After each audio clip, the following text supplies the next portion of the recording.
Welcome back नाजरीन, ये वक्त है मेरा में एक बार फिर आपको खुशामदीद कहते हैं। नर्सिंग के बारे में बात कर रहे हैं। ब्रेक में बड़ी अच्छी हमारी गुफ्तगू हुई है, बड़े इंसिडेंट्स पता चले जो अभी हम पूछते हैं। ब्रेक से पहले डॉक्टर अनवर की कॉल थी, अनवर ज़हीर की, और उन्होंने कहा कि बीएससी हो, अगर नर्सेज के पास ट्रेनिंग से पहले बीएससी की डिग्री हो तो ज़्यादा अच्छा होगा, इट विल बी बेटर। उसका कुछ आप जवाब देना चाह रहे थे? जी, तो मैं अनवर साहब को ये जवाब देना चाह रहा था कि अगर हम मिडिल क्लास के जो जितने भी लोग अगर नर्सिंग में आते हैं, पहली बात तो ये है कि डिफेंस के लोग नर्सिंग नहीं करते हैं, वो MBBS या डॉक्टर की तरफ जा रहे हैं। क्या होते हैं? जो हाई प्रोफाइल जो फर्स्ट क्लास जो लोग होते हैं वो नर्सिंग में नहीं आते हैं, ठीक है। मिडिल क्लास लोग ही नर्सिंग में आते हैं जो अफोर्ड कर सकते हैं, ठीक है। अगर हम बीएससी करते हैं, मिडिल क्लास लोग अगर पहले बीएससी करेगा फिर नर्सिंग करेगा तो वो कब कमाएगा, कब अपने घर को देखो डिफेंस में भी बड़े मिडिल क्लास लोग रहते हैं, ऐसी कोई बात नहीं है। शायद आपने देखा हो लेकिन मैंने नहीं देखे हैं। अच्छा, डिफेंस में हमने देखा है। तो इसलिए मैं कह रहा हूँ कि ये बीएससी अगर एक डॉक्टर है वो MBBS करता है तो वो भी FSC करने के बाद करता है, BSc करने के बाद नहीं करता। हालांकि डॉक्टर्स की तो ज़्यादा मुश्किल किताबें हैं, हमारी इतनी नहीं है। तो अगर हम भी BSc करने के बाद करेंगे तो फिर ये तो फिर एक लाइफ आदि आपकी गुजर जाती है। मगर मैं ये कहना चाहूँगी कि ज़रूरी नहीं है कि आप BSc करके नर्सिंग में एंटर हों या इंटर करके एंटर हों। अगर आप फेथफुली पढ़ के आते हैं तो आपको कभी भी डिफिकल्टी नहीं होती है। यही हम बात कर रहे थे, डिग्रियां तो हमें फेक भी मिल जाती हैं। हम सारा दिन इंटरव्यू ले रहे होते हैं, लोगों ने बैचलर्स किया हुआ है नर्सिंग में, उनको एक सिंगल बेसिक चीज़ का नहीं पता। लोगों के पास इतनी हाईली क्वालिफाइड डिग्रीज लेकर लोग घूम रहे होते हैं, लेकिन कुछ पता नहीं, बेसिक चीज़ें उनको नहीं आती हैं, बेसिक चीज़ें नहीं आती है। तो ये क्या गारंटी है कि BSc करने के बाद कोई ज़्यादा अच्छे से पढ़ सकेगा या नहीं। और ट्रेनिंग आपने कहा 4 साल की होती है? 4 साल की होती है, और आजकल तो डायरेक्ट आप जेनरिक नर्सिंग कर सकते हो जिसमें you become a bachelors straight away. अच्छा, फिर 4 साल के बाद एक लाइसेंस मिलता है आपको? यस। अच्छा, लेकिन आपने कहा, थोड़ा माइक उनको भी दीजिए। अस्सलाम वालेकुम। अच्छा, आपका नाम? तारिक जावेद। अच्छा तारिक साहब, आपने कहा कि लाइसेंस हर किसी के पास होता नहीं है। लाइसेंस मैंडेटरी है ये सब नर्सेज के लिए। तमाम नर्सेज को जब होना चाहिए, ट्रेनिंग हो जाती है तो उसके बाद पाकिस्तान नर्सिंग काउंसिल है वो इस्लामाबाद में, वो हर एक नर्स को लाइसेंस इशू करती है, रजिस्टर। तो जितनी वो सब नर्सेज की, जैसे डॉक्टर्स की रजिस्ट्रेशन होती है, PMDC होता है, तो ऐसे ही PNC है, वो तमाम नर्सेज को रजिस्टर्ड करते हैं और वो लाइसेंस इशू करते हैं। ठीक है, लेकिन आपने कहा फिर भी बड़ी ऐसी नर्सेज कुछ स्टाफ है जिनके पास लाइसेंस ही नहीं है। ये डिपेंड करता है हॉस्पिटल पे जहां आप काम कर रहे हैं। वो हॉस्पिटल की पॉलिसी होती है, जैसे आगा खान है, बड़े हॉस्पिटल्स हैं, प्राइवेट हॉस्पिटल्स हैं या गवर्नमेंट हॉस्पिटल्स हैं, वहाँ पर ये लाइसेंस रिक्वायर्ड होता है। लेकिन कुछ हॉस्पिटल्स होते हैं जहाँ पर बस उनको स्टाफ चाहिए, वो उनको उनको स्टाफ कम है तो जो जिसने आना आ जाए। प्रॉपर डॉक्यूमेंटेशन है, ओरिजिनल डिप्लोमा है, किसी ने ओरिजिनली नर्सिंग की हुई है या ऐसे ही डिग्री विदाउट प्रॉपर ट्रेनिंग लोग वहाँ जाते हैं, जाली डिप्लोमा लेके। अच्छा, एक कॉल लेते हैं फिर अपनी गुफ्तगू जारी रखते हैं। जी अस्सलाम वालेकुम, कौन है लाइन पे? जी अस्सलाम वालेकुम। जी वालेकुम सलाम। मैं जी जवार हुसैन बोल रहा हूँ सरगोदा से। जी जवार साहब, कैसे हैं? जी अल्हम्दुलिल्लाह जी, काफी देर से आपका प्रोग्राम में देख रहा था, मैंने कहा चलो मैं भी कोई अपनी बात शेयर कर लूं। बहुत शुक्रिया आपने फोन किया, बताइए क्या शेयर करेंगे? कहना तो बस मैं तो बस ऐसे सिंपली सा इंसान हूँ, अनपढ़ था। नहीं तो आप एक शहरी हैं इस मुल्क के। मैं सरगोदा में हमारे बहुत अच्छे हॉस्पिटल हैं। अच्छा, अब जिसके पास पैसा है बस बिल्डिंग खड़ी कर देता है, 4 डॉक्टर बिठा देता है, बाहर बोर्ड लगा देता है और हॉस्पिटल खड़ा हो जाता है। 20 साल में उसकी बड़ी अच्छी रेपुटेशन हो जाती है। अच्छा, यहाँ पे हमारे 3 हॉस्पिटल हैं, एक ही मालिक है उनका। बहुत अच्छे हॉस्पिटल हैं, बहुत अच्छे डॉक्टर हैं। अच्छा, चले अच्छी बात। लोगों ने हमारे सरगोदा से लाहौर जाना छोड़ दिया, लेकिन उनके देखे दिखाई ऐसे हॉस्पिटल भी अब आ गए हैं कि जिन्हें हम जैसे लोग कहते हैं यार अस्पताल तो बड़ा चंगा है लेकिन डॉक्टर बड़े निकम्मे हैं। हाय, आपका कोई बुरा एक्सपीरियंस हुआ कोई आपका किसी से? हाँ जी बिल्कुल, ये पिछले दिनों मेरे कजन का इंतकाल हुआ है, तो एक हॉस्पिटल में हम लेके गए, लेकिन बस पता नहीं उन्होंने उनके साथ क्या किया, या अल्लाह मियां ने उनकी लिखी इतनी थी कि बस वो 4 घंटे में उनका अल्लाह को प्यारे हो गए। आपको क्या लगता है कि ध्यान ना देने की वजह से ये हुआ है? ध्यान न देने की वजह से, बिल्कुल ध्यान न देने की वजह से। अच्छा। और बस वो जो भी जाता था उसको चिट पकड़ा देते थे, ये दवाइयां पकड़ के ले आओ, ये ले आओ, और मैंने वहाँ देखा है कि जो मतलब आप जो प्रोग्राम कर रहे हैं, मेरा असल मकसद ये था कि जैसे नर्सिंग का शुभ आप तो नर्सिंग यहाँ तक पहुँच गई कि सिर्फ पेट पालने के लिए रह गया है कि चल यार जिन्होंने टीका लाना था और नर्स बन जाए। आए, लेकिन देखिए कोई ऐसा हो ना, ऐसा इनके पास कार्ड हो जो इनके कंधे पे लगा हो। यही बात हो रही है अभी जवाल साहब, यही बात हो रही है कि लाइसेंस जो है वो जरूरी है नर्सेज के लिए, लेकिन अक्सर लेकिन मेरी बहन, एक मेरी सी छोटी सी बात, इस मुल्क में तो डिग्रियां मिल जाती हैं बीए की, यही बात कर रहे थे, बिल्कुल यही निकाल दिया जाता है। बिल्कुल आपने सही कहा कि आप पैसों से डिग्रियां खरीद सकते हैं, लाइसेंस अक्सर लोगों के पास नहीं भी होता, सरकारी अस्पतालों में वो भर्ती हुए हुए होते हैं और जाने लोगों की ज़ाया हो रही होती हैं, हादसा हो रहे होते हैं। अच्छा, लेकिन देखिए जैसे आपने खुद कहा कि अच्छे बुरे लोग हर जगह हैं, अच्छा हॉस्पिटल है, वहाँ बड़ी अच्छी लोग भी हैं, अच्छा स्टाफ भी है। थैंक यू, बहुत शुक्रिया आपका जवाल साहब, आपने ये शेयर की बात। और इस तरह के कई हज़ारों इंसिडेंट्स हर साल होते हैं हमारे मुल्क में, पूरी दुनिया में भी होते हैं लेकिन कम है, यहाँ पे तो इतने ज़्यादा हमने इंसिडेंट्स देखे हैं। हर बंदे के अपने पर्सनल एक्सपीरियंसेस हैं, इसीलिए सब कहते हैं अल्लाह बचाए हॉस्पिटल कभी जाना ना पड़े।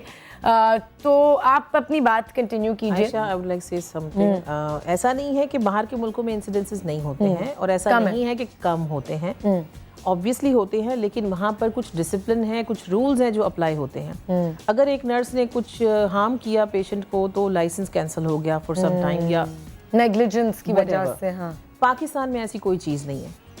अभी जैसे इन्होंने कहा कि जी कार्ड्स होने चाहिए और ये होना चाहिए, पाकिस्तान में मैं खुद इंटरव्यू करती हूँ लोगों को, बहुत सारे ऐसे जिनके पास फेक डिग्रीज हैं, फेक लाइसेंस लोगों ने बनवाए हुए। हम वेरीफाई करते हैं पाकिस्तान नर्सिंग काउंसिल से and then we come to know कि जी ये जाली है। तो ये फेक लाइसेंस कहाँ से बन रहे होते हैं? कहीं भी, हर जगह से, आई डोंट नो कहाँ से बनते हैं। तो कोई तरीका नहीं है बताने का कि ये फेक है, ये ऑथेंटिक है, कोई ऐसा स्टैम्प हो? If it is authentic then it must be registered there, आपको डेटा वहाँ से मिलेगा, डेटाबेस होगा ना, ये कंप्यूटराइज्ड डेटाबेस बन चुका है अब। I don't know if it is computerized or not yet, but ये कि जी कंप्यूटराइज है ये, माइक करीब कर। ये कंप्यूटराइज ही है पाकिस्तान नर्सिंग काउंसिल में, और आपके पास कोई भी बंदा आता है जिसके पास लाइसेंस है और वो आप चेक करवा सकते हैं, उसको वेरीफाई करवा सकते हैं, वेरीफाई कर सकते हैं। जैसे हॉस्पिटल में I am the head of the nursing department, if somebody is coming for the interview या कोई आ रहा है मेरे पास जॉब के लिए, तो ये मेरी जिम्मेदारी है कि मैं सही बंदे को रिक्रूट करूं, ऐसे बंदे को रिक्रूट ना करूं जो कि एलिजिबल ही नहीं है। उसका लाइसेंस चेक करना, उसकी उसकी नॉलेज चेक करना, उसकी स्किल्स चेक करना इज़ माई रिस्पॉन्सिबिलिटी। तो ये मेरा काम है कि मैं ये सारी चीज़ें ठीक से देख रही हूँ या नहीं। बिल्कुल, जो हायर कर रहे हैं। प्रीवियसली बहुत सारे निजी अस्पतालों में ऐसा भी हुआ है कि चेकिंग की गई है, बहुत पुराने लोग जो 10-10, 12-12 साल से वहाँ काम कर रहे थे, कोई लाइसेंस नहीं, वो उनका पता चला जी कि वो तो जाली डिग्री पे काम कर रहे हैं, सो दे फायर्ड। इसी तरह से बाकी जगहों पे भी होना चाहिए। अच्छा, एक चीज़ मैंने आपसे ये एक चीज़ पूछनी थी कि जैसे अगर कोई हादसा होता है बहुत बड़ा एक हॉस्पिटल में नेग्लिजेंस की वजह से, उसके बाद जब आइडेंटिफाई हो जाते हैं कि जी ये नर्स की रिस्पॉन्सिबिलिटी थी और वो हादसा हो गया है, तो कोई केस उसके अगेंस्ट होता है या उसके अगेंस्ट कोई एक्शन लिया जाता है, क्या होता है? बिल्कुल, अगर फर्ज करें फैमिली ने फैमिली ने फाइल कर दिया केस में, तो डेफिनेटली यू आर आंसरेबल। और अगर नहीं किया, बेचारे को गरीब लोग हैं, उनको कुछ पता नहीं है, उनको नॉलेज ही नहीं, उनको पता ही नहीं, उनको क्या जी बस अल्लाह की मर्जी थी, अल्लाह की मर्जी, उनको आप कोई भी आप एक्सक्यूज दे देते हैं। बहुत सारी चीजें हॉस्पिटल्स में होती हैं जो हमारी केयरलेसनेस की वजह से होती हैं। डेफिनेटली मैं ये नहीं कहूँगी कि हम इंसान नहीं है, हमसे गलती नहीं होती है, हम बिल्कुल 100% परफेक्ट काम करते हैं। नोबडी इज परफेक्ट अल्लाह की ज़ात के अलावा। दूसरी बात ये कि अगर इस तरह का कोई इशू होता है तो ये हॉस्पिटल पे डिपेंड करता है कि वो उसको किस तरह, क्या वो अपने स्टाफ को डिफेंड करता है या वो राइट के लिए बात करेगा। बहुत सारी जगहों पे ऐसा होता है कि फैमिलीज जाके कोर्ट में केसेस फाइल कर देती हैं and then accordingly things go on. कभी कभी लोगों को टर्मिनेट किया जाता है, कभी कभी लोगों से जवाबात लिए जाते हैं भी क्या हुआ। इसीलिए जब हम पेशेंट को केयर दे रहे होते हैं, so we have a nurses note kind of a thing, जिसमें हम एक चीज डॉक्यूमेंट करते हैं। अच्छा, पेशेंट की हालत खराब हुई है जी, पेशेंट की हालत इतने बजे खराब हुई, पेशेंट का सांस उखड़ने लगा, पेशेंट को ये हुआ, मैंने लेकिन ये सब सरकारी हॉस्पिटल में पॉसिबल नहीं होता जहाँ हजारों लोग आ रहे होते हैं और वो लाइनों में बैठे हैं। पर वर्कलोड बहुत ज्यादा है आयशा, वहाँ पर वर्कलोड। एक चीज मैं ऐड करना चाहता हूँ यहाँ पर, जैसे वो हमारे कॉलर थे, वो कह रहे थे कि 4 घंटे में हमारा जो उनका रिलेटिव था वो एक्सपायर हो गया। ऐसा नहीं होता। कोई जब भी किसी को कोई प्रॉब्लम होती है तो वो घर पे ही उसकी जो है ना रेमेडी नहीं करनी शुरू करें। नहीं, इमरजेंसी की वो बात कर रहे थे। इमरजेंसी में कोई आए तो वो तो 1 घंटे में भी लोग जो एक्सपायर होते हैं वो छोटे छोटे क्लिनिक्स बने होते हैं, जो वो कोई प्रॉपर डॉक्टर नहीं होता, अताइयों के क्लिनिक होते हैं, वहाँ मत जाएं। और कुछ जो डॉक्टर्स हजरात भी हैं जिन्होंने क्लिनिक खोले हुए हैं, उनके भी जो प्रैक्टिस है वो अताइयों वाली है, वो मिक्स, वो बिल्कुल क्वैक्स बैठे हुए हैं वो वहाँ जो पे। है ना उनको मलेरिया की भी दवाई दे रहे हैं। अगर किसी पेशेंट को बुखार हो गया, अब वो जा रहा है, आपने चेक ही नहीं किया, आपको कैसे Mostly पता हमने चला देखा है कि हादसे मलेरिया, गलत दवाई दे दी। पेशेंट को मलेरिया है, वो आपको मलेरिया की भी दवाई दे रहा है, वो आपको एंटीबायोटिक भी दे रहा है, आपको सब कुछ पेन कि किलर कुछ भी तो दे रहा काम है, कर ही आपको जाएगा। स्टीरॉयड भी दे रहा है। आयशा, एक्चुअली प्रॉब्लम ये होती है कि लोग पढ़े लिखे नहीं है, या लोग इस चीज़ को इम्पोर्टेंस नहीं देते कि हॉस्पिटल जाना क्यों इतना ज़रूरी है। हम लोग ये कहते हैं खुद कि ही दवाइयाँ हॉस्पिटल ले जाएंगे ली। तो 50 टेस्ट लिख के ये लोग दे देंगे, 50,000 के तो टेस्ट ही होंगे। तो जब तक आप रूल आउट नहीं करोगे पेशेंट को प्रॉब्लम क्या है, फर्स्ट ऑफ ऑल तो आपको ये पता लगाना है कि इसको टाइफाइड है या मलेरिया है या कुछ और है। खुद ही दवाइयाँ देनी शुरू कर भाई दी। हर तरह की अलामत, अब सर दर्द, बुखार, उल्टियाँ, ये बहुत सारी बीमारियों में आती हैं। बिल्कुल। फर्स्ट ऑफ ऑल तो आपको ये पता लगाना है कि इसको है क्या। अब जब आप छोटे मोटे क्लिनिक्स पे जाते हैं, जब इधर उधर के हॉस्पिटल्स छोटे छोटे जो बने हुए हैं, लोगों ने वहाँ के खोले हुए हैं, nursing वहाँ जाते staff, हैं हाँ। तो they are not trained, they They are are not not educated, they don't know कि एग्जैक्टली प्रॉब्लम क्या चल रही है अंदर। जब तक आप इन्वेस्टिगेशंस नहीं करेंगे आपको पता नहीं चलेगा। सही जी। एक कॉल लेते हैं इकबाल साहब की। अस्सलाम वालेकुम। हेलो, कॉल चली गई। अच्छा, मैं चाहूंगी ऊपर किसी से बात करें। जी, आपसे। अस्सलाम मैं वालेकुम। अपना एक इंसिडेंस वाले का पहले तो ये बताएं आप कितने सालों से नर्सिंग में? अभी मैं फ्रेश हूँ। अच्छा, माइक थोड़ा सा अपने मुंह के करीब रखिए। मैं एक इंसिडेंस अपना शेयर करना चाह रहा नहीं हूँ। नहीं नहीं, पहले मेरे कुछ सवाल हैं। जी, जी, जी। कितने ठीक साल है, हो गए जी। आपको? अभी मैंने फ्रेश नर्सिंग की है। फ्रेश का क्या मतलब? जी, 1 जी। साल, 2 महीने, 1 महीना? अभी मेरा डिप्लोमा नहीं है, लेकिन मार्कशीट बेस पे मैंने अच्छा, नर्सिंग उसका क्या ज्वाइन की मतलब है? पास कर लिए मैंने नर्सिंग, और पीएनसी रजिस्ट्रेशन के लिए मैंने डॉक्यूमेंट्स सेंड कर अभी दिए। आपने शुरू नहीं किया काम करना? नहीं, प्रैक्टिकल मैंने शुरू कर दिए। कितने महीने हुए? 2 मंथ्स। 2 मंथ। ये सवाल Yeah. था मेरा। जी, जी। 2 मंथ। हाँ, यानी it's सबसे यंग मैं कहूँगी नर्स हमारे पास आप हैं। जी। ठीक है, ग्रेट। इस अच्छा, क्योंकि हम बात कर रहे थे ज़्यादातर ख़वातीन इस पेशे में होती हैं, आपने कैसे सोचा आने का नर्सिंग में? एक्चुअली मैंने सोचा नहीं, मेरा कोई इंटरेस्ट नहीं था नर्सिंग में। हाय, सब यही कह रहे हैं। मैं लॉयर में अच्छा, आपका था? पाकिस्तान में होती है नर्सेस के साथ। मैं लॉ पढ़ना चाह रहा था, लेकिन बोलिए। माय मदर टोल्ड मी के घर में एक ऐसा इंसान होना चाहिए जो मेडिकल से रिलेटेड हो, उसे घर पता के होना मसाइल हल हो चाहिए। जाएं। पता होना चाहिए। तो उन्होंने मुझे ब्रीफ किया कि आप नर्सिंग करो, तो मैंने कहा ठीक है, इट्स ओके। कि जब हमें ओल्ड एज में ज़रूरत हो तो तुम हमारी नर्सिंग। मैं उनके केयर के लिए हूँ। ठीक है। तो इस तरह मैंने नर्सिंग की, और अभी मैं स्पेशलाइज कर रहा हूँ। तो इस तरह आगे फर्दर स्टडी ठीक है, जितनी चलो हो अब सकती है। इंसिडेंट अपना शेयर करें। जी, मैं हॉस्पिटल का नाम तो नहीं लूँगा, गवर्नमेंट हॉस्पिटल है। वहाँ आप गए थे? जी जी, मेरी नाइट ड्यूटी थी ड्यूरिंग जब मैं स्टूडेंट था, तो प्रैक्टिकल्स के लिए जाते थे वहाँ पे। क्यों नहीं नाम लोगे? अच्छा, ये बता दो आपकी ट्रेनिंग कहाँ से हुई? मैं मेडिकेयर से की है। मेडिकेयर। जी जी। ठीक है।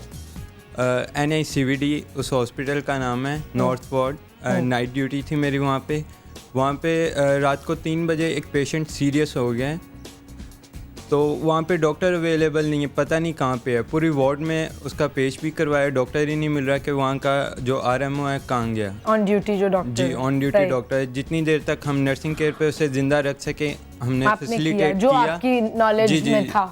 फैसिलिटेट किया जितनी देर तक उसे कर सके। वो हार्डली 1 to 2 आवर्स जिंदा रहे, उसके बाद एक्सपायर हो गए वो। तो डॉक्टर सुबह 7 बजे आके कह रहे हैं कि यहाँ पे पेशेंट था, पेशेंट कहाँ गया। उन्हें यही नहीं था पता कि रात उनका को हुआ पेशेंट क्या। एक्सपायर हो गया, तो उसका ब्लेम किस पे आया? ब्लेम उन्होंने ये कहा जी नर्स ने डॉक्टर को नहीं बुलाया। अब डॉक्टर अवेलेबल नहीं है, हम घर से तो थोड़ी ये लाके आपने दे सकते बोली ये हैं। बात, आपकी बात मानी गई या नहीं? अब ये तो हायर जो पोस्ट पे उन्हें पता हो, क्योंकि हमने तो इंचार्ज और ने डॉक्टर ने कंप्लेन तो कह कर दी दिया होगा थी। मुझे तो किसी ने इन्फॉर्म नहीं किया, यही हुआ होगा। बिल्कुल। ये ऐसे भी इंसिडेंट्स होते हैं ऑब्वियसली, जिनकी अथॉरिटी कम होती है, वो कुछ बोल नहीं पाते, वो उनकी बात सुनी नहीं जाती। अच्छा ठीक है, वो थैंक यू, आपने ये इंसिडेंट शेयर किया। एक हमारे पास लाहौर से भी नर्स मौजूद है लाइन पे, नादिया। अस्सलाम वालेकुम। अस्सलाम वालेकुम नादिया। अच्छा लगा कि आप नर्सिस के प्रोफेशन पे इसको थोड़ी सी रोशनी दे रही हैं, इनको थोड़ा सा, ठीक है।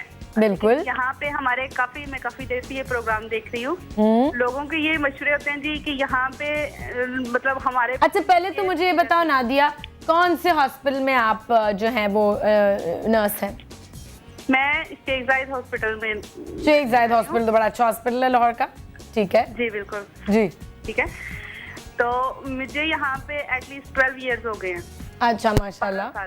ठीक है, ठीक है। यहाँ पे मैंने जनरल वार्ड में भी ड्यूटीज की हैं, इमरजेंसीज में भी ड्यूटीज की हैं। लेकिन हमारे पास यहाँ पे लोगों का व्यू ये होता है कि हम लोगों ने एक जनरल वार्ड को देखना होता है। जो मैं काफी देर से कॉल देख रही हूँ, लोग कहते हैं हमारे पेशेंट की केयर नहीं हुई। एक इंसान होता है, वो अपने पेशेंट के रिलेटिव्स होते हैं, वो अपने पेशेंट के लिए बहुत इमोशनल होते हैं। ठीक है, हम लोगों ने ओवरऑल वार्ड को देखना होता है। सही। तो जब एक पेशेंट है, वो अगर सीरियस है, उसके रिलेटिव्स ये कहेंगे बस हमारे पेशेंट्स को देखो।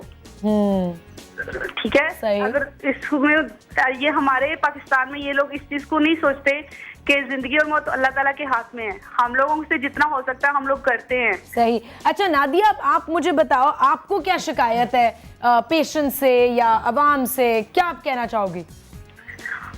मुझे सिर्फ इतनी सी शिकायत है, मैं सिर्फ इतना से कहूंगी कि जो हमारी नर्सिंग प्रोफेशन है, ये एक थैंकलेस जॉब है। बिल्कुल सही कहा। ठीक है, ये एक थैंकलेस जॉब है। हम लोग यहाँ पे पेशेंट्स के लिए नाइट ड्यूटीज करते हैं। ठीक है, हम ही इन लोगों की बेटियां भी हैं, इन लोगों की बहनें भी हैं, इनकी फैमिलीज में से हैं। अगर ये लोग इतना सोचें तो मतलब रात अगर 12 घंटे की हमारी ड्यूटी है, अगर उसमें अगर हम 2 मिनट के लिए बैठ जाते हैं तो वो लोगों के इतराजात शुरू हो जाते हैं। कि क्यों बैठ गए, क्यों बाथरूम चले गए, क्यों फोन उठा लिया। बिल्कुल, ये चीज होती है। हम इनके मतलब पेशेंट्स के, देखो जिंदगी और मौत तो अल्लाह के हाथ में होती है। अगर हम एक पेशेंट के लिए जितना भी मर्जी कर लेते हैं, एंड में अगर वो पेशेंट रिकवर होके डिस्चार्ज होके चला गया, फिर तो हम जी यहाँ की नर्सेज बहुत अच्छी हैं। उन्होंने बहुत कोऑपरेट किया, हमारी बहुत केयर की, फिर हम लोगों को थैंक यू होता है। लेकिन अनलेस कि अगर वो पेशेंट की डेथ हो जाती है तो फिर सारा ब्लेम ये आता है डॉक्टर ही आंदे सी।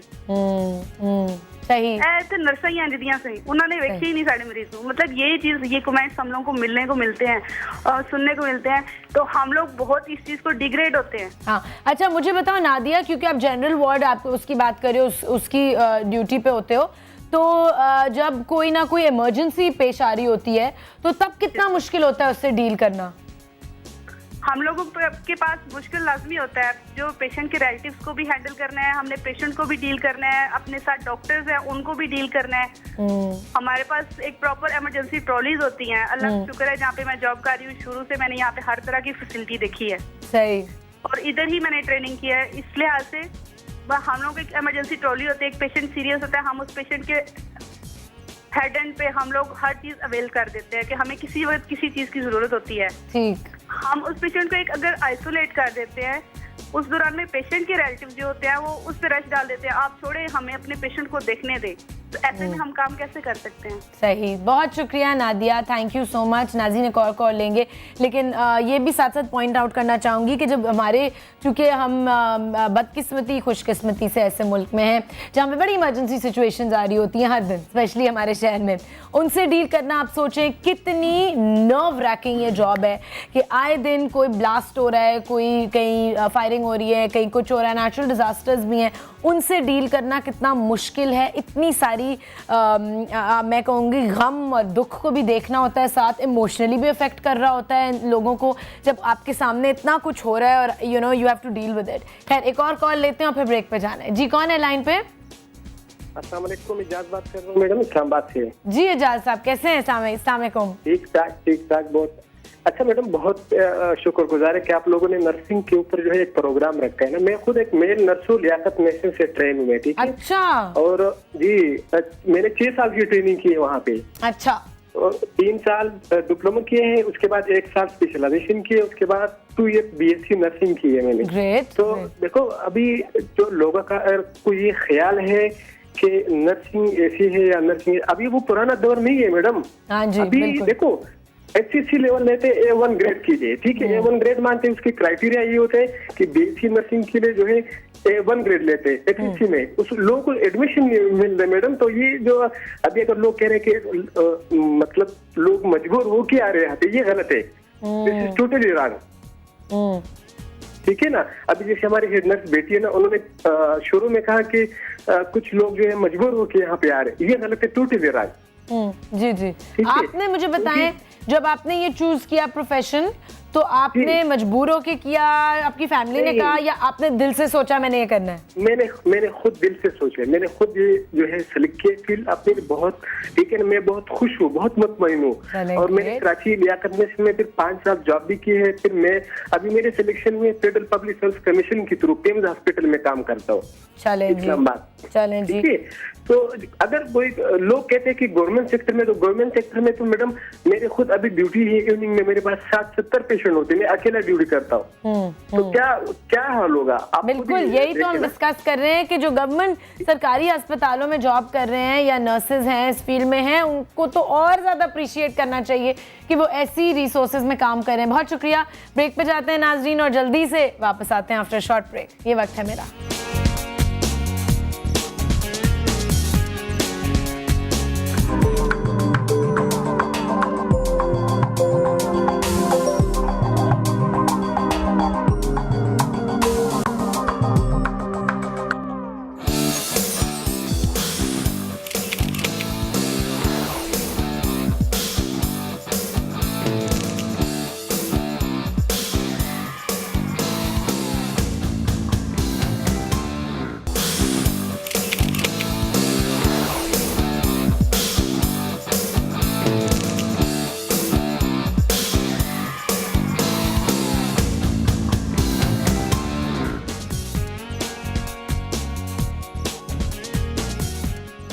वेलकम बैक नाजरीन, ये वक्त है मेरा में हम बात कर रहे हैं नर्सिंग के प्रोफेशन के बारे में, और जो प्रॉब्लम्स फेस करती हैं नर्सेज, और मेल नर्सेज, फीमेल नर्सेज, वो भी डिस्कस कर रहे हैं।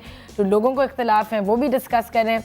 अच्छा, यहाँ पे कुछ नर्सेज मौजूद हैं जो सरकारी हॉस्पिटल में भी काम कर चुके हैं, तो मैं थोड़ा सा चाहूँगी कंपैरिजन करें। अस्सलाम वालेकुम, आप कब से हैं नर्सिंग में? कितने साल? 23 इयर्स। माइक करीब कर लें प्लीज़।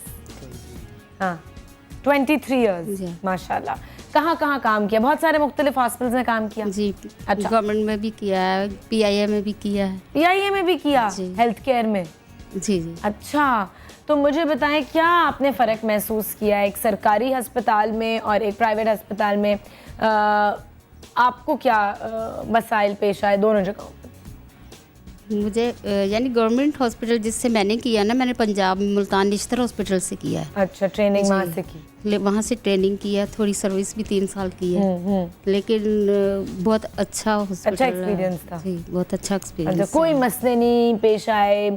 पेशेंट्स के रवैये कैसे थे? पेशेंट्स के रवैये तो वो तो आते ही हैं बीच में, अच्छे वाले भी आते हैं, बुरे वाले भी आते हैं। कोई बुरा इंसिडेंट बताएं, कोई ऐसा रवैया, बड़ी खिदमत की कर रही हैं आप अपनी तरफ से, लेकिन वो आगे से गवर्नमेंट में तो मुझे कोई बुरा एक्सपीरियंस नहीं हुआ, ना PIA में हुआ, क्योंकि PIA में बहुत अच्छे लोग आते थे, यानी कि कैप्टन, पायलट, ये सारे, और एयर होस्टेस, उनके रवैये जी, उनके रवैया हमारे साथ बहुत अच्छा होता था, बहुत थैंकफुल होते थे वो। लेकिन प्राइवेट में थोड़ा ये है कि लोग थैंकफुल बहुत कम लगता है सरकारी अस्पताल में, क्योंकि लो इनकम बैकग्राउंड से, लोअर मिडिल क्लास या गरीब लोग आते हैं, उनके रवैये बेहतर हैं क्योंकि उनको पता नहीं है, और प्राइवेट अस्पतालों में क्योंकि ऐसे लोग आ रहे हैं जो बाहर भी गए हुए हैं और जो अपने आप को समझते हैं कि जी हमें ज़्यादा पता है, तो उनके रवैये ज़्यादा बुरे हैं। आपको ये महसूस होता है? हाँ, ये है, लेकिन ये है कि जो गरीब लोग आते हैं, मुझे ज़्यादा पसंद है कि उनकी नर्सिंग केयर ज़्यादा अच्छी होनी चाहिए। अच्छा, उनकी अच्छी होनी चाहिए और अमीरों की नहीं होनी चाहिए? उनकी भी होनी चाहिए, उनकी भी होती है। ऐड करना चाहूँगी, थोड़ा सा मेरा ओपिनियन डिफरेंट है यहाँ पे। ये कोई गारंटी नहीं है कि कोई कैप्टन आ रहा है, कोई एयर होस्टेस आ रही है तो वो बहुत ही एलीट फैमिली से है तो बहुत अच्छा रवैया शो करेगी। किसी का कभी कुछ पता नहीं होता। यू नो, जब आपका अपना फैमिली पर्सन या कोई आपका बिलवड जब प्रॉब्लम में होता है तो आप भूल जाते हैं कि आप पढ़े लिखे हैं, आप भूल जाते हैं कि आप किस प्रोफेशन से ताल्लुक रखते हैं। यू नो, कुछ भी लोग गाली गलौज तक करते हैं हॉस्पिटल्स में आके। बिल्कुल करते हैं हमने और खुद देखा। कभी कभी लोअर तबके से लोग आकर डॉक्टर्स तक को मारने को आते हैं, गाली गलौज करते हैं। We handle these kind of situations you know all day. तो ये मैं नहीं समझती कि ये ज़्यादा इसमें कोई फर्क नहीं, सही कह रही हैं आप। आपका अगर कोई बहन या भाई एडमिटेड होगा तो डेफिनेटली यू आर कंसर्न, तो आप चाहेंगे कि सब कुछ बेहतरीन हो, सब कुछ बहुत ज़बरदस्त हो, ज़रा सी भी कमी बेशी नहीं होनी चाहिए। अभी 1-2 दिन की बात है, ये हमारे हॉस्पिटल में अब लोग एडमिट हो जाते हैं तो वो समझते हैं वी आर पेइंग, तो बस हमें सब कुछ हमने जो है ना ख़रीद लिया है। ठीक है। तो बाहसियत कौम पाकिस्तानी लोग जो है ना हमारे अंदर गुस्सा बहुत ज़्यादा है, टॉलरेंस बिल्कुल भी नहीं है। हम टॉलरेट नहीं करते या वेट नहीं कर सकते कि हाँ उनको एक्सप्लेन किया। एक बंदा था मेरे साथ काउंटर पे आके शोर मचा रहा है, मैंने कहा भाई आप प्लीज़, उनके पेशेंट को इंजेक्शन नहीं लगा था। अब वो कोई कॉर्पोरेट का पेशेंट, कंपनी पेशेंट था, वो कंपनी से अप्रूवल आना था और वो इस तरह से वो इंजेक्शन उनको लगना था और वो इंजेक्शन कॉस्टली भी बहुत था। अब वो अवेलेबल ही नहीं है। उनको मैंने बताया कि भाई जैसे ही आ जाएगा इंजेक्शन, हमने अभी बात की है। अच्छा, वो इंजेक्शन ना लगने की वजह से उनकी जान को तो कोई प्रॉब्लम नहीं, कुछ भी नहीं था, ऐसा कुछ नहीं था, ऐसी कोई इमरजेंसी नहीं थी। वो पेशेंट डिस्चार्ज होके घर जा रहे थे। अच्छा। और उसको जस्ट एक इंजेक्शन लगना था और वो एक डोज देना था और बस उन्होंने जाना था। लेकिन वो इस कदर लड़ रहे थे आगे काउंटर पे, इस कदर उन्होंने हंगामा खड़ा किया कि भाई वो अच्छा। अब अच्छा, मुझे बताएं, आपके खुदा ना खास्ता आपकी फैमिली से अगर कोई बीमार हो या क्रिटिकल कंडीशन में उसको हॉस्पिटल लेके जाया जाए और आपको लगे कि जी नर्सेज नहीं ध्यान दे रहे, तो आपको गुस्सा नहीं आएगा? मैं तो खुद शुरू हो जाऊंगा, क्योंकि नहीं मैं बैठूंगा नहीं, ना ही मैं किसी से लड़ूंगा, मैं खुद करना शुरू कर, क्योंकि मेरा खुद से एक्सपीरियंस है। मेरी एक सिस्टर थी जो एक प्राइवेट हॉस्पिटल में, वो छोटा सा हॉस्पिटल था, वहाँ फैसिलिटीज अवेलेबल नहीं थी, तो वो पेशेंट, वो उनकी सर्जरी हुई थी, तो वो बहुत उनका वो तो नहीं अवेलेबल था स्टाफ। वो स्टाफ भी अवेलेबल था लेकिन फैसिलिटीज़ अवेलेबल नहीं थी। तो कुछ स्टाफ भी अनट्रेंड लग रहा था। तो मैंने खुद से उस अपनी सिस्टर को, मैंने खुद से उसका है ना कि आप नर्स से तो कर लिया, अपना काम शुरू कर दिया और मैंने अपनी सिस्टर को खुद से इंट्यूबेट कर दिया और वेंटिलेटर। सही, तो क्योंकि आपको पता था। जिन लोगों को नहीं पता होता वो क्या करें, वो जब एक प्रॉब्लम में होते हैं और उनको कुछ समझ नहीं आ रही होती तो वो अपनी फ्रस्ट्रेशन का इजहार कहीं तो कर रहे होते हैं। जी, डेफिनेटली। लेकिन आयशा, इसके लिए मैं ये बताना चाहूँगी कि हमारे पास क्रिटिकल केयर एरियाज़ में ऐसा होता है कि अगर फैमिली का कोई एक मेंबर अगर वहाँ पर कंसल्टेंट है अमेरिका में या इधर उधर, तो वो लोग चिपक के बैठ जाते हैं पेशेंट के पास। हालांकि क्रिटिकल केयर एरियाज में हम लोग अलाउ नहीं करते हैं। अटेंडेंट्स आ सकते हैं कुछ देर के लिए, 1 by 1, and they are suppose to leave the place. वहाँ बैठ जाते हैं और फिर हर चीज़ को ऑब्जर्व किया जाता है कि जी कैनुलेशन कैसे हो रही है, नर्सेस किस तरह से उनको लगता है कि शायद हमारी विजिलेंस में बेहतर हो जाएगा। बट ये देखें, this is not the right way, क्योंकि you need to have that person in his comfort zone के वो आराम से सब चीजें गलत कर रहा होगा। एग्जैक्टली। अगर आप ये देखोगे कि मुझे कोई वॉच कर रहा है कॉन्स्टेंटली, तो डेफिनेटली कुछ ना कुछ तो गड़बड़ हो जाती है। और ये कहीं का असूल नहीं है। यहाँ हमारे पाकिस्तान में लोग जो है ना प्रिविलेज लेते हैं कि बातचीत कर रूल्स नहीं है। अब मेडिकल आईसीयू का कोई अगर इंचार्ज डॉक्टर है तो उससे गपशप कर ली, उसको अपने कॉन्फिडेंस में ले लिया, तो उसके लिए हर चीज़ जायज़ है। वो बैठेगा भी, वो हर चीज़ खुद देखेगा, खुद करेगा, हर चीज़ पे नज़र रखेगा।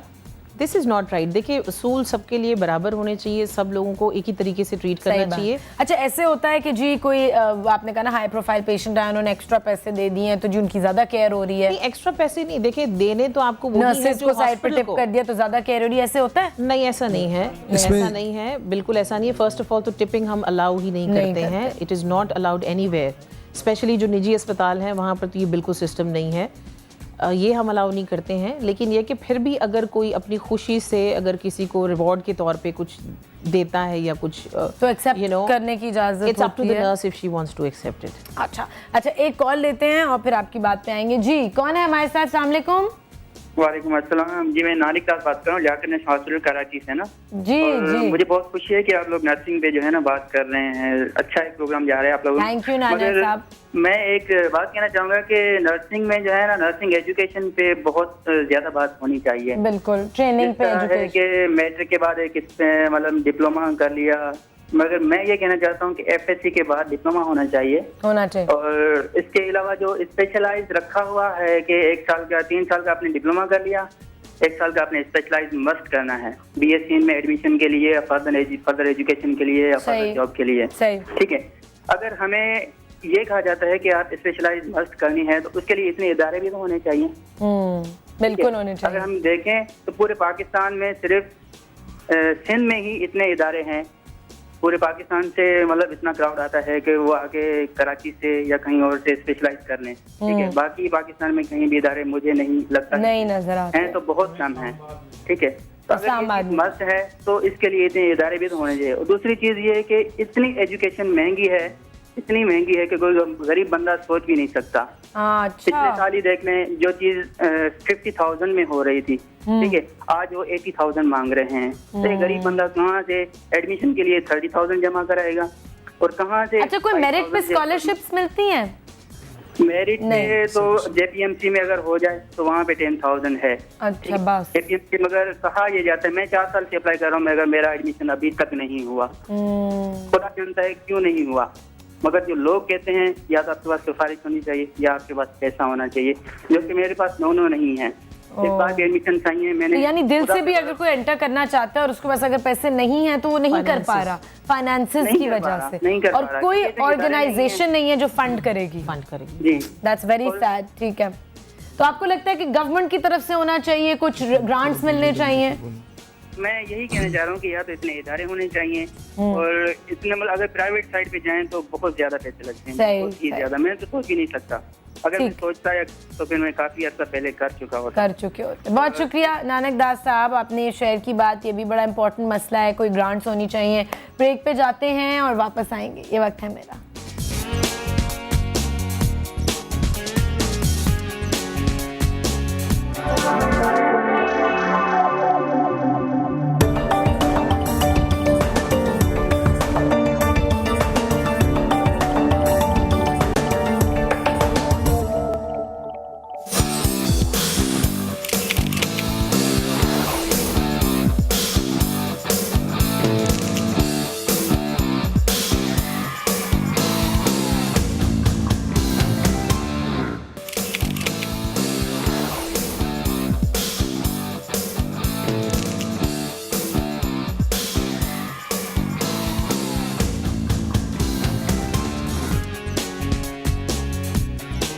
वेलकम बैक नाजरीन, ये वक्त है मेरा में बस अब शो ख़त्म होने वाला है। जल्दी से मैं बात करना चाहूँगी कि जी सैलरीज क्या है नर्सिंग में। आपसे पूछती हूँ। सामा, अस्सलाम वालेकुम। वालेकुम सलाम। कितने साल हुए आपको नर्सिंग में? मुझे 1 साल हुआ है। 1 साल हुआ।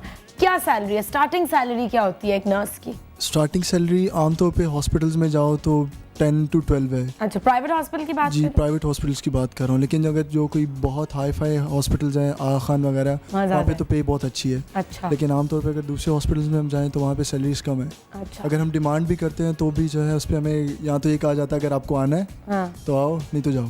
ओह गॉड, 10 to 12। जी। और ये आपका 7 days a week? 7 नहीं, एक दिन ऑफ मिलता है।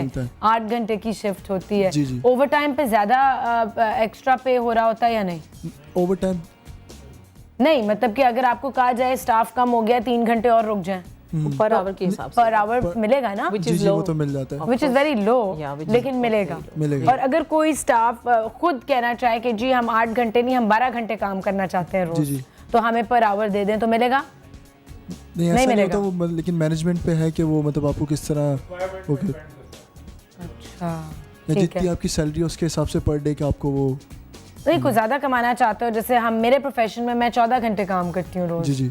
तो ऑब्वियसली कोई 14 घंटे आप लोग भी काम कर सकते हैं, 8 घंटे के बाद 6 घंटे और काम कर लें तो ज़्यादा पैसे नहीं मिल जाएंगे। Nature of job is totally different. You see the way you are doing your work. नहीं, that's what I am saying, what if somebody wants to do it? हाँ जी, नहीं, they are open to if they want to, like free में करना होगा। करते नहीं, free में नहीं करना होगा, they will be paid but according to the basic salary जो उनकी है उसके अकॉर्डिंग। तो पर आवर। अच्छा, और ये बढ़ती है सैलरी कितनी देर बाद बढ़ती है या नहीं बढ़ती? 1 साल में जो है थोड़ा सा इंक्रीमेंट लगता है। ईयरली? अच्छा, और मैं एक बात ये कहना चाहूँगा कि हमेशा जो है नेगेटिव चीज़ों को देखा जाता है, हमेशा पॉजिटिव चीज़ों क्यों नहीं देखा जाता कि हम लोग इतना सेक्रीफाइस कर रहे होते हैं, उसको नहीं देखा जाता। मुझे बताओ कि जब आपके सामने इतनी कोई ट्रेजेडी हो रही है, कोई बहुत ही बुरी हालत में पेशेंट है, तो इमोशनली कैसा फील करते हो आप लोग?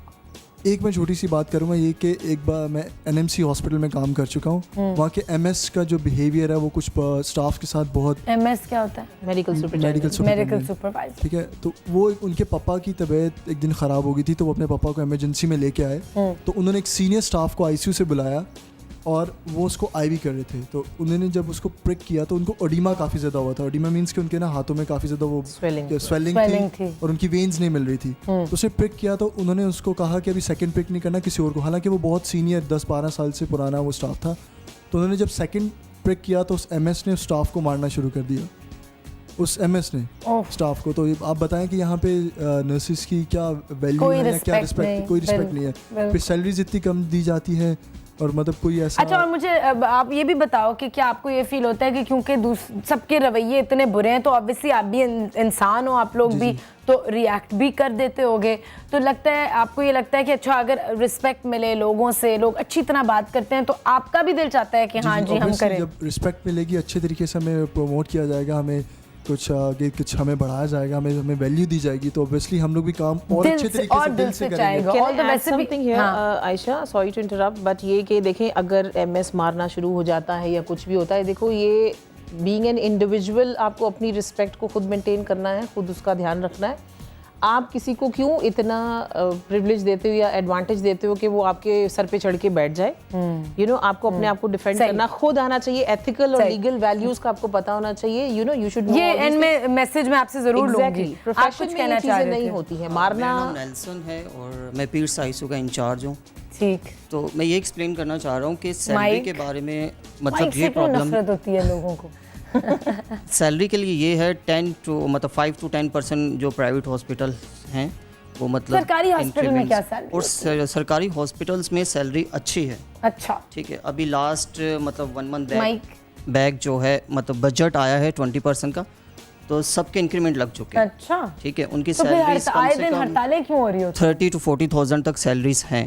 ठीक है।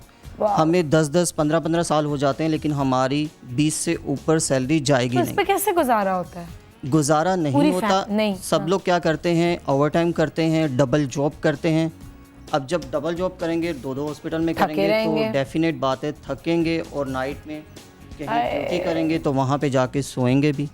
ये भी प्रॉब्लम है। बिल्कुल, नैप ले लेंगे जब टाइम मिला। Can I say something here, Ayesha? तो क्या गारंटी है? We have no time। मैं बात चाहती हूं। अच्छा, दूसरा ये है कि स्टाफ के लिए मतलब नाइट ड्यूटीज़ करते हैं, रोटेशन ड्यूटी करते हैं, उनके पास कोई स्टाफ रूम नहीं है, कोई फैसिलिटीज़ नहीं है।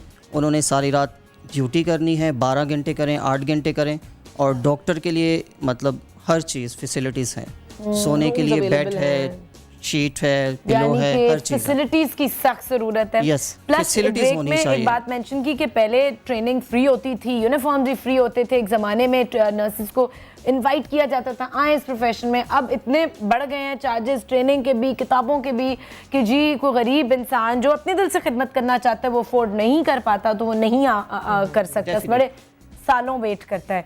अच्छा जी, माजरत के साथ शो का टाइम ख़त्म हो गया। आप इतनी अच्छी बातें इन्होंने करनी शुरू की, मैं चाहती थी कि और आप बताएं कि क्या इश्यूज़ हैं, लेकिन मुझे शो ख़त्म करना है, क्या करें जी, न्यूज़ भी आ रही होती है, सब कुछ फेस करना होता है। कोई मैसेज आने वाले जो लोग हैं नर्स इस प्रोफेशन में, जल्दी से कोई मैसेज दे दें।